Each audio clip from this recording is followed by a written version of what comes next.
Iran, ইসলামী শিয়া প্রজাতন্ত্র Iran.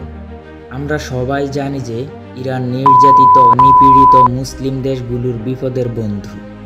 আসলেই কি তাই, নাকি এর পেছনেও লুকিয়ে আছে অন্য কোনো সত্য, যা তারা বহুবার লুকানোর চেষ্টা করলেও অনেক কিছুই ফাঁস হয়ে যায়? আসসালামু আলাইকুম, আশা করি সকলে ভালো আছেন। Take a look Facebook page ও ইউটিউব চ্যানেলে আপনাকে স্বাগতম। চলে যাওয়া যাক মূল কথায়।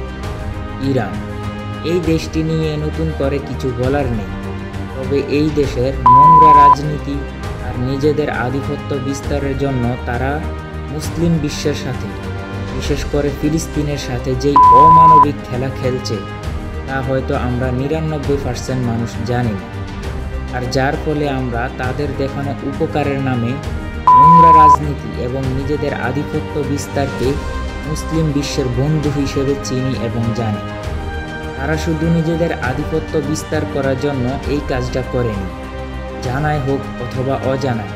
তারা পুরো মুসলিম জাতিকে জঙ্গি হিসেবে পরিচিত করিয়ে দিচ্ছে বিশ্বের কাছে, অথচ দেখুন বদনাম হচ্ছে পুরো মুসলিম জাতি। আপনি হয়তো আমাকে এখন গালি দিতে পারেন, বলতে পারেন এসব আপনি কি বলছেন, কিন্তু আমি যা বলছি তার প্রমাণ আমি যতটুকু সংগ্রহ করতে পেরেছি তা আপনাদের সামনে পেশ করব এবং তা দিয়েই বুঝিয়ে বলার চেষ্টা করব ইনশাআল্লাহ। আজকের পর্বে তুলে ধরব তারা কিভাবে মুসলিম জাতির ইমোশন তথা ফিলিস্তিনকে সাহায্যের নামে ধ্বংস করতেছে এবং নিজেদের ফায়দা লুটে নিজেদের হাইলাইট করতেছে। ইরান সামরিক সরঞ্জামাদির দিক থেকে এতটাই উন্নত যে আমেরিকার মতো দেশের সাথে তারা পাল্লা দিয়ে চলে। তারা লেবাননে হিজবুল্লাহ, ইয়েমেনে হুথি, ইরাকে হাশদ আল শাবি মিলিশিয়া, সিরিয়ায় জায়নাবিয়ন ব্রিগেড এবং ফাতিমিয়ন ব্রিগেড সংগঠনের মাধ্যমে প্রায় সময় ফিলিস্তিনকে সমর্থন করে ইসরায়েলে হামলা চালায়। কিন্তু আজ পর্যন্ত কখনো কি কেউ প্রমাণ সহকারে দেখেছেন ইরানের হামলায় পবিত্র ভূমি গাজার মতো ইসরায়েলের বড় ধরনের কোনো ক্ষয়ক্ষতি হতে? উত্তর একটাই, না। আচ্ছা, তাহলে মাঝে মধ্যে কেন নিউজে হাইলাইট হয় ইরান ফিলিস্তিনের সমর্থনে ইসরায়েলে 100 অথবা 200 ক্ষেপণাস্ত্র ছুড়েছে? তার উত্তর হচ্ছে তারা পুরো মুসলিম বিশ্বকে এটা বোঝাতে চায় যে মধ্যপ্রাচ্যে ইরানের মতো এত দয়ালু, এত বন্ধুপরম অন্য কোনো রাষ্ট্র নেই, এবং তারা এটাও বোঝাতে চায় যে ইরান অনেক শক্তিশালী, ইরান ফিলিস্তিনের রক্ষাকারী একটি দেশ। ইরান যদি এতটাই নিঃস্বার্থভাবে সত্যিকারের অর্থে ফিলিস্তিনকে সাহায্য করতে চাইতো, তবে তারা এতদিনে ইসরায়েলকে ধুলোর সঙ্গে মিশিয়ে দিত। কেননা ইসরায়েলের এমন কোনো বড় সাহস নেই যে তারা ইরানকে উপেক্ষা করে ফিলিস্তিনে হামলা করবে। ইরান ফিলিস্তিনকে সাহায্যের নামে যেই খেলা খেলছে তার অন্যতম কারণ হচ্ছে তাদের রাজনৈতিক কৌশল। ইরান একটি শিয়া প্রজাতন্ত্র দেশ। তারা সুন্নি মুসলিমদের অন্য চোখে দেখে থাকে। মধ্যপ্রাচ্যে অনেক দেশের সঙ্গে ইরানের ভালো সম্পর্ক নেই, তার মধ্যে সবচেয়ে গুরুত্বপূর্ণ দেশটি হলো সৌদি আরব। তবে সৌদি আরবের সঙ্গে সম্পর্ক ছিন্ন করার আরও একটি কারণ আছে, আর সেটি হলো সৌদিতে তাদের প্রভাব খাটানোর জন্য কোনো বাহিনী গঠন করতে পারেনি এবং শিয়া মতাদর্শ চালু করতে পারেনি। এছাড়া বর্তমানে সৌদি আরব সহ মধ্যপ্রাচ্যের অধিকাংশ দেশগুলোই ফিলিস্তিনের সঙ্গে মুনাফিকি করছে, আর এই সুযোগটাই নিতে চাচ্ছে ইরান।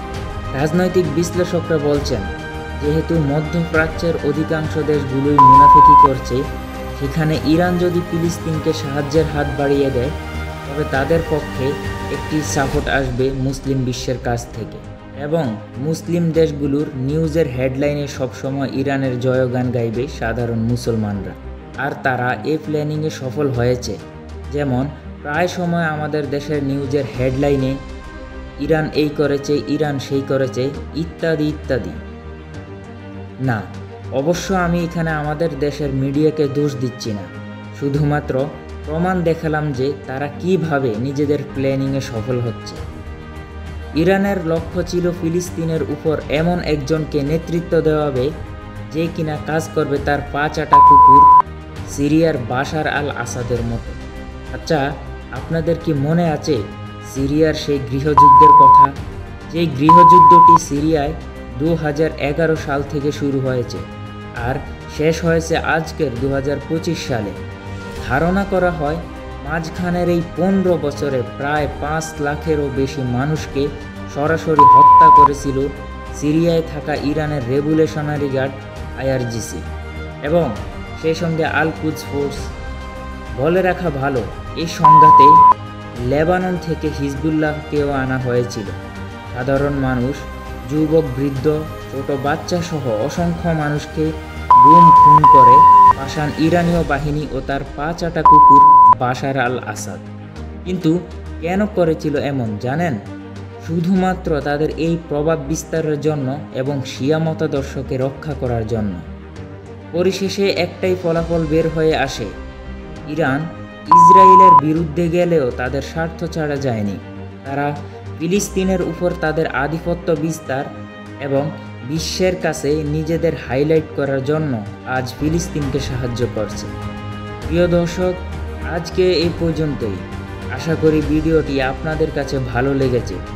সকলে কমেন্ট বক্সে জানিয়ে দিবেন ভিডিওটি কেমন হয়েছে এবং টেক এ লুক ফেসবুক পেজটি ফলো দিয়ে রাখবেন এবং টেক এ লুক ইউটিউব চ্যানেলটি সাবস্ক্রাইব করে রাখবেন।